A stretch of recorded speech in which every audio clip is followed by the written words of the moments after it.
Hello everyone, my name is Tanvi and this is the fourth video of my post-landing series with Auxilo Finance. So we are covering my academic journey from India to Canada, and we had made a 5-part series that was a pre-landing series covering all important things that you need to come here.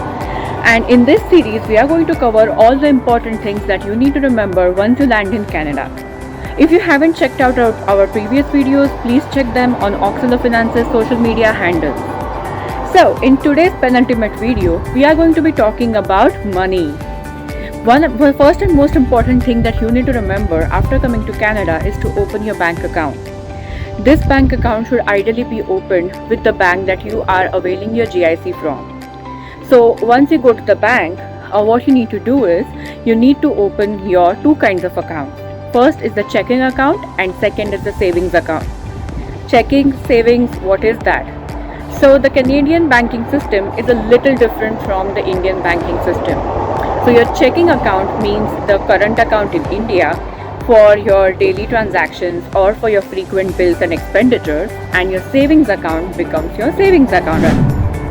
As soon as you open your checkings and your savings account, you shall receive the $2,000 GIC that you are supposed to receive on the day of your landing. You can choose to deposit it either in your savings account or your checkings account, and then after that, month after month, whatever GIC amount you receive will be either credited to your checkings or your savings account as per your preference. Once that important thing is done, remember the second most important thing that you need to do in Canada is to get a credit card. Now, UPI does not work in Canada at all. Canada accepts Apple Pay, but there is no Google Pay, there is no Phone Pay, there is no Paytm. Instead, Canadians rely on using credit cards a lot.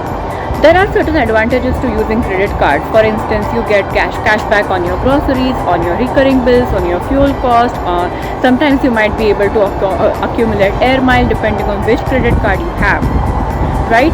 And then usage of this credit card for your daily expenditure or for your frequent expenditure or big expenditure helps you build up an incredible amount of credit, which is ultimately important for many important purchases like getting a better rental property, purchasing cars, and so on and so forth. Remember, immigrants for the next 2 years at least are not able to buy property here in Canada if you're not a permanent resident. But anyway, having a good credit score does not hurt anyone. Remember, however, to pay your credit card bills on time in order to avoid any credit card debt. Remember, you're still a student here, right? Now, after you have set up your bank account, after your credit card is done, the third important thing that you need to remember is that even in spite of you being a student, Indian students or any international students have to file their income tax, okay, here in Canada. Now, as students, even if you are not earning any money, you are still eligible to get certain benefits, certain tax returns towards the end of the year. Again, very dissimilar to India. The Canadian income tax period starts from January to December, and you have to file your income tax somewhere around March or April.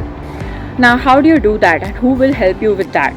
The international office at your university or your college should ideally be able to help you with all the information. There are certain documents that they will give you that you have to file along with your income tax.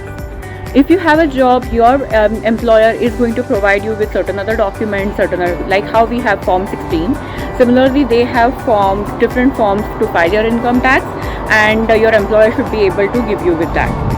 Remember, Canada also has tax clinics where these people can help you file your income tax at a subsidized rate or sometimes even free. The government of Canada usually has, their website has an amazing information on free tax clinics or tax clinics in your area, and you might seek help from them either virtually or physically. So that's all for today. We have spoken about money.